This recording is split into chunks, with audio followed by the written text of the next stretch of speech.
اچھا حکیم صاحب، عید پہ کولڈ ڈرنک بڑی عام ہوتی ہے، ہر گھر پہ، ہر کھانے کی ٹیبل پہ، ہر دسترخوان پہ، کیا کوئی آپ تھوڑی سی رخصت دے سکتے ہیں لوگوں اور کو؟ رخصت کیا ہے، استعمال کرنی چاہیے. اچھا. ہاں. کولڈ ڈرنک سے ٹھیک ہے.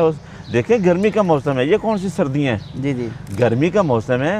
اگر ہم گوشت کھائیں گے جی. تو ظاہر جسم کے اندر حرارت بھی پیدا ہوگی، گرمی پیدا ہوگی، حدت بڑھ جائے گی، تو اس کو کنٹرول کرنا چاہیے. کولڈ ڈرنک سے استعمال کر لینے میں کوئی ہار نہیں ہے، بشرطے کہ معدہ بھی صحیح ہو.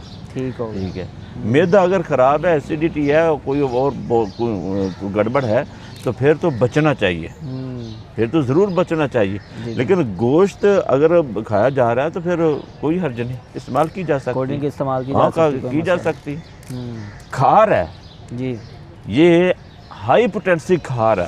ہاں جی. کئی لوگ کہتے ہیں کہ معدے کو، آنتوں کو نقصان دے. ٹھیک ہے، نقصان دیتے، لیکن جب آپ گوشت کھا رہے ہیں، ہاں جی. آپ گوشت کے اندر، ایک تو گوشت کا مزاج گرم ہے، گوشت گرم ہے، اور اس کے اندر جو مسالہ جات شامل ہیں وہ ساری چیزیں گرم ہیں، ہیٹ بڑھ جاتی ہے. جی جی. تو اگر ایسی صورت میں کولڈ ڈرنکس کا استعمال ہو جائے تو کوئی حرج نہیں، استعمال کر لینا چاہیے، کوئی ہار نہیں اس میں. ٹھیک ہو گیا، ٹھیک ہو گیا.